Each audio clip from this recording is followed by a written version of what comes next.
नमस्कार, मैं हूं आलोक जोशी और आप देख रहे हैं mind your business. Mind your business में आज चर्चा करेंगे एक दूसरे के बिजनेस को माइंड करने की।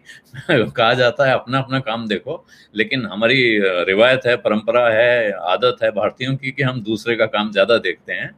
तो हम बिजनेस किसका देख रहे हैं? हम बिजनेस देख रहे हैं एचडीएफसी बैंक के एमडी और सीईओ आदित्य पुरी का। बैंकिंग सेक्टर में आज की तारीख में सबसे चमकदार नाम है, लेकिन सवाल उठा है कि उन्होंने अपने बैंक के 840 करोड़ रुपए के शेयर बेच दिए। 840 करोड़ रुपए एक बड़ी भारी रकम हमको लगती है, और ये उनका 95% शेयर होल्डिंग है। उस बैंक में जो उनके टोटल शेयर थे उसमें से 95% उन्होंने बेच दिया।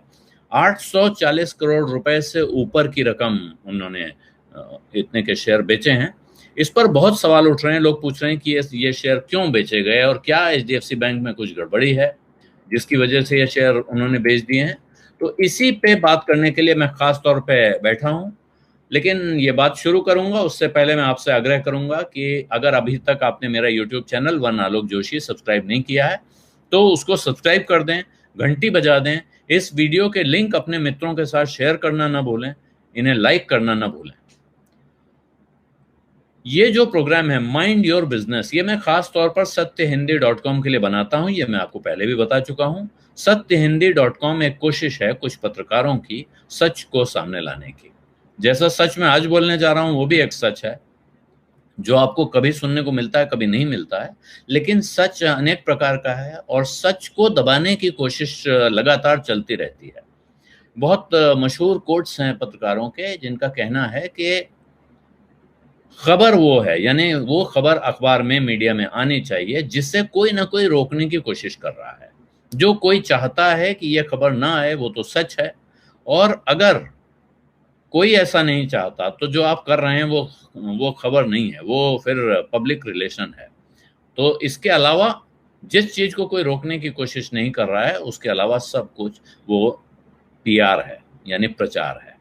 तो उस तरह के सच को साथ देना पड़ेगा आपको। अगर आप इस तरह के दबावों से मुक्त रखना चाहते हैं मीडिया को, आप चाहते हैं कि लोग आपके सामने वो खबरें आएं जो सच हैं, तो आपको सत्यहिंदी.com का साथ देना चाहिए।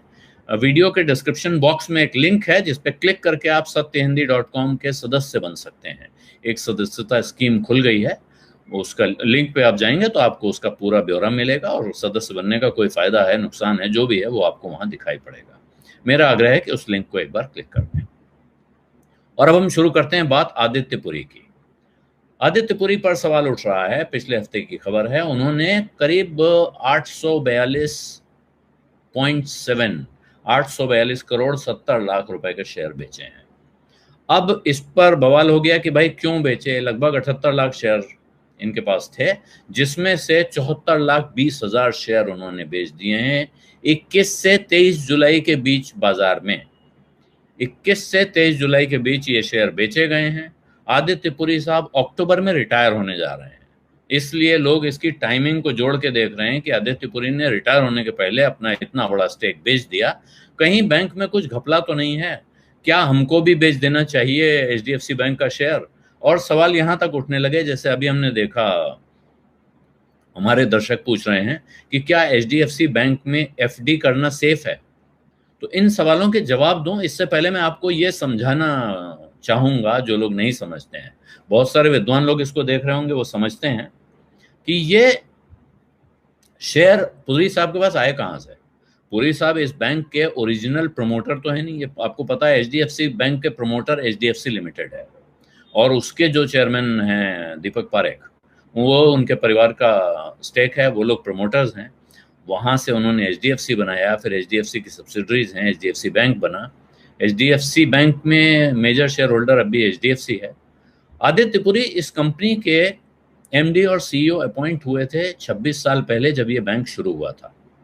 उससे पहले वो सिटी बैंक में, दूसरे बैंकों में काम करते थे, वहां से आए हैं।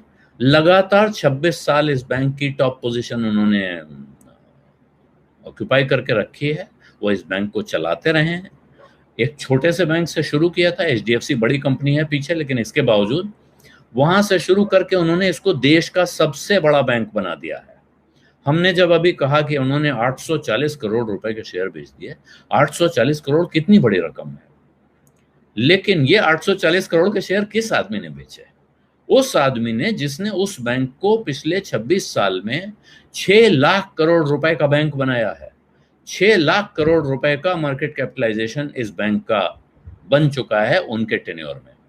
तो सिर्फ आदित्यपुरी को नहीं, इस बैंक में अनेक अफसरों को, अनेक कर्मचारियों को एम्प्लॉय स्टॉक ऑप्शन मिलता है। एम्प्लॉय स्टॉक ऑप्शन जो होता है वो शेयर ही होता है। कंपनी आपको कुछ शेयर अलॉट करती है, और अब से करीब 10 साल पहले तो ये परंपरा थी कि वो शेयर बहुत सस्ते भाव पर अलॉट होते थे। मैं नेटवर्क 18 में काम करता था, वहाँ एक लॉट मुझे भी ईसॉप में मिली है, और वो शेयर हमको 5 रुपए पर मिले थे पहले। लेकिन उस बीच सरकार जाग उठी, क्योंकि बहुत सारी कंपनियां इस देश की ये करती थी कि अपने एम्प्लॉयज को तनख्वाह ज्यादा देने के बजाय कम पैसे में ईसॉप दे देती थी। इससे कंपनी की बैलेंस शीट पे वजन नहीं आता था, और वो कर्मचारी उस कम पैसे पे मिले हुए शेयर को बाजार में ऊंचे भाव पर बेचते थे, उन्हें मुनाफा हो जाता था, तो उनकी कमाई भी हो गई, कंपनी की तरफ से खर्चा नहीं हुआ। इसका एक उदाहरण मैं आपको सुनाता हूं, बहुत अच्छा, बहुत शानदार उदाहरण है। ये एक मशहूर पेंटर का किस्सा है, जो वो बड़े लोग जिनके ऑटोग्राफ बिकते हैं, ये उनकी बात है। उनको किसी अपने सप्लायर को किसी से कुछ खरीदा था, $100 का भुगतान करना था। $100 लेने वो आदमी आया, तो उन्होंने कहा कि मैं एक ऐसा तरीका अपना सकता हूं कि तुमको 100 के बजाय $150 मिल जाएंगे, और मेरी जेब से कुछ नहीं जाएगा। मैं तुम्हें चेक काट के दे रहा हूं, लेकिन मैं तुम्हें 5 चेक काट के दूंगा, $20-20 के, $100 का नहीं दूंगा। तो उसने कहा उससे फर्क क्या पड़ेगा, मैं तो जमा करूंगा तो मुझे $20 का चेक 5 करूंगा, $100 मिल जाएंगे, आपके अकाउंट से $100 जाएंगे। बोले नहीं, मैं तुम्हें ये चेक काट के दे रहा हूं, और अब मैं तुम्हें बताता हूं कि मेरा एक सिग्नेचर $30 में बिक जाता है। आप ये 5 चेक अगर कदरदानों को बेच देंगे, और कदरदान कहीं रास्ता बता दिया होगा किस दुकान में कदरदान, वहाँ इसका भी जो आर्ट और क्यूरेशन का, ऑटोग्राफ्स का अलग मार्केट है, वहाँ चलता होगा। तुम ले जाके अगर इन्हें बेच दोगे तो तुम्हारे ये 5 सिग्नेचर $30-30 में बिक जाएंगे, तुम्हें $150 मिल जाएगा। उसने कहा ठीक है, मुझे $150 मिल जाएगा, फिर भी आपके खाते से तो $100 जाएगा ही ना। उन्होंने कहा तुम्हें लगता है $20 का चेक जो $30 में खरीद रहा है वो इसको बेचेगा? वो इसको फ्रेम कराकर अपनी दीवार पर टांगने के लिए या अपनी ऑटोग्राफ एल्बम में रखने के लिए खरीद रहा है, तो वो इस चेक को कभी बैंक में जमा नहीं करेगा। यानी वो $100 मेरे बैंक से कभी नहीं निकलेंगे। ये रास्ता कंपनियां भी आजमाती थी। कंपनियां कहती थी भाई हमारे खाते से खास जाएगा नहीं, हमको तो शेयर इशू करना है, शेयर हमारे पर ₹5 का, ₹10 का ऐसे हम इशू कर रहे हैं, जो पार वैल्यू है, और एम्प्लॉय इसको बाजार में बेच के कमा ले रहा है। तो कंपनी ने क्या खर्चा किया? कंपनी ने अगर उसके बुक्स में दिखाना है कि उसने खर्चा किया, तो उसने ₹10 का शेयर ₹10 में इशू कर दिया। इसकी छूट भी थी, इजाजत थी, ये कानूनी चीज थी, कोई गैर कानूनी बात नहीं थी कि ये कर्मचारी हमारे यहाँ लंबे समय से काम कर रहे हैं या हमारे यहाँ की पोजीशन पर हैं, इनको हम खास तौर पे ये स्टॉक ऑप्शन देना चाहते हैं। स्वेट इक्विटी कहलाती थी ये, कि आपके पसीने की कीमत, पसीने की कीमत वैसे तो सैलरी होती है, जो सैलरी सॉल्ट से बना हुआ है, वो भी पसीने में नमक होता है उससे बनता है। एक समय नमक तनख्वाह में मिलता था, इसलिए भी उसको सैलरी कहते हैं। लेकिन आपकी मेहनत की कमाई के बदले में कंपनी आपको अपना कुछ हिस्सा देती है, इसको स्वेट इक्विटी बोलते हैं, इसी को ईसॉप बोलते हैं। तो ये पूरी तरह कानूनी था, लेकिन तमाम बड़ी कंपनियों ने तमाम लोगों को इस तरह से ईसॉप देने शुरू किए। तब सरकार में किसी का दिमाग जागता है बीच बीच में। अब जैसे इस समय सरकार परेशान है, उसको उसकी कमाई नहीं हो रही है, तो उस पर दबाव है कि कहाँ से नई कमाई के रास्ते ढूंढे जाए। तो मेरा ख्याल है चिदम्बरम साहब वित्त मंत्री थे जिस वक्त उन्होंने ये हिसाब लगाया, रिसर्च की करके कहा कि ये बहुत सारे लोग कमा रहे हैं, इसमें सरकार को कुछ मिलता नहीं है। तो उन्होंने एक फ्रिंज बेनिफिट टैक्स नाम का नया टैक्स इंट्रोड्यूस कर दिया, कहा FBT लगेगा। एक दूसरा उन्होंने कहा कि ये जो वेस्टिंग प्राइस होगा, यानी जिस प्राइस पर शेयर मिलेगा एम्प्लॉय को, वो अब ₹5 ₹10 नहीं होगा, वो पिछले 6 महीने का जो मार्केट में प्राइस है शेयर का, उसका एवरेज निकाल के उसके आधार पर तय करना पड़ेगा। इसके साथ इस कंपनी की एक तरह से स्टीम निकल गई, इस स्कीम की एक तरह से स्टीम निकल गई। सबके लिए मजा खराब हो गया। हमको जो शेयर 5 रुपए में मिलता था, उसके बाद जब अगली बार वो शेयर मिला तो वो 75 रुपए में मिला। बाजार में उसका भाव करीब करीब वही था। तो अब एक तरह से अट्रैक्शन नहीं रह गया। सारा अट्रैक्शन यही था कि सस्ते में मिलता है, महंगे में बिक जाता है। लेकिन अगर आप एचडीएफसी बैंक में काम कर रहे हैं, आपको ये शेयर जिस भाव पे मिला, आपको मालूम है कि कंपनी हमारी तेजी से आगे बढ़ती है, तो 3 साल बाद बेचेंगे। और उसका फॉर्मूला है एक, जैसे अलग अलग जगह अलग अलग फॉर्मूले होते हैं। मैंने एचडीएफसी बैंक के बारे में जानकारी हासिल की, तो वहां फॉर्मूला है 40%, 30% और 30%, 40-30-30 के रेशियो में बढ़ता है। जैसे आज की तारीख में किसी एम्प्लॉय को 10,000 शेयर एलोकेट हुए कि आपको 10,000 ईसॉप दिए जाएंगे, तो इस 10,000 में से 40% एक साल बाद, आज एलोकेशन हुआ, आज भाव तय हुआ। जैसे आज 1100 कुछ रुपए का भाव है, और मान लीजिए 1100 रुपए का भाव तय हुआ। क्यों कह रहा हूं मान लीजिए? क्योंकि पिछले साल, मतलब इस 2020 के दौरान ही जो अलग अलग लोगों ने एक्सरसाइज किए अपने एम्प्लॉय स्टॉक ऑप्शन, वो 340 रुपए से लेकर 1229 रुपए, 1230 रुपए तक के भाव पर एक्सरसाइज हुए हैं अलग अलग जगह। कैसे ही एक्सरसाइज प्राइस तय हो रहा है? क्यों अलग अलग आदमी एक्सरसाइज करेगा? अगर 400 में करने की सुविधा उसको उपलब्ध है 340 में, तो वो 1250 पे क्यों करेगा? तो ये जो आखिरी शेयर पिछले साल मिले हैं, उनका दाम 1229 रुपए है। वो जो भी आदमी एक्सरसाइज करेगा उसको 1229 रुपए ही चुकाने होंगे। तो ये करना क्या है? आपको एलोकेट हो गए 10,000 शेयर, उसमें से पहले साल 40% यानी 4,000 शेयर एक साल बाद मिलने हैं। उस समय भाव था बाजार में, मान लीजिए कि एचडीएफसी बैंक उस समय 600 रुपए का था, लेकिन उसके बाद अगर बोनस आ गया है तो आपके ईसॉप भी डबल हो गए और आपका भाव आधा हो गया। तो 4,000 के बजाय 8,000 मिलेंगे आज, लेकिन भाव आपका 300, 600 के बजाय 320 हो गया है। तो वो अगर 640 रुपए पे तय हुआ था कि इस पे मिलेगा, तो 320 रुपए तय हो गया। इस भाव पर आपको पेमेंट करना है, ये पैसा देकर आप लेंगे। आज की तारीख में बाजार में भाव 900 हो तब भी, और आज की तारीख में बाजार में भाव 100 रुपए हो तब भी, आपको देने हैं 320 रुपए। ये आपका एक्सरसाइज ऑप्शन का प्राइस है। ये लेकर आप जब पैसा भरेंगे, तब ये शेयर वेस्ट होने का अर्थ है आप इसके लायक हो गए, आपके नाम पर एलोकेशन आ गया।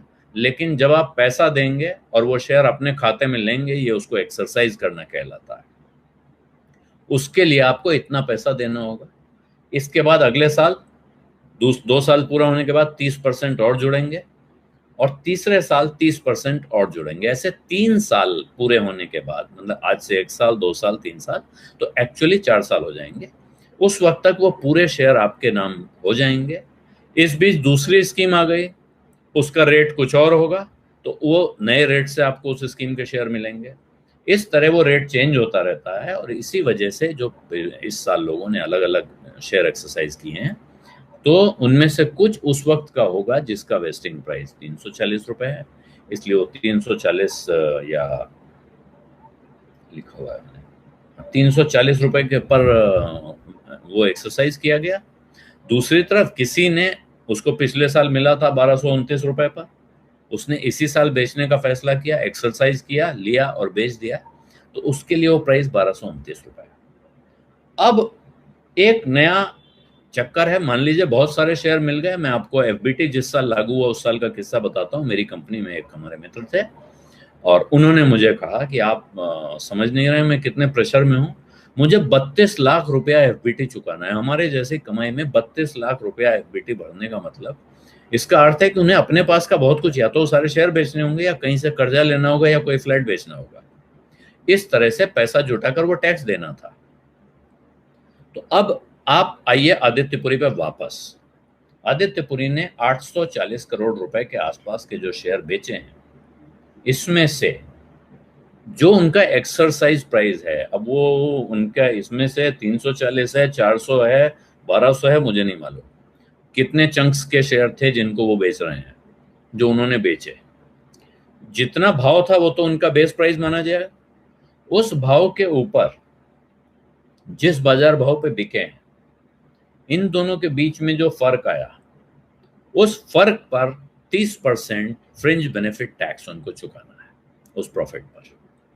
और उसके बाद क्योंकि प्रॉफिट हुआ है तो प्रॉफिट पर लॉन्ग टर्म कैपिटल गेन्स या शॉर्ट टर्म कैपिटल गेन्स, जैसा भी केस हो, अगर पिछले साल मिला था इसी साल बेचा है, यानी अभी एक्सरसाइज हुआ अभी बेचा है, तो short term capital gains tax देना है, जो कि आज के इनकम टैक्स रेट से लगता है, करंट रेट के। और long term capital gains tax है तो 15% है। कुल मिलाकर मैंने एक जानकार से पूछा, उनका कहना है कि जो एम्प्लॉय स्टॉक ऑप्शन जब हम बेचते हैं तो लगभग 43% टैक्स हमारा इस पर आ जाता है, 43% टैक्स चला जाता है।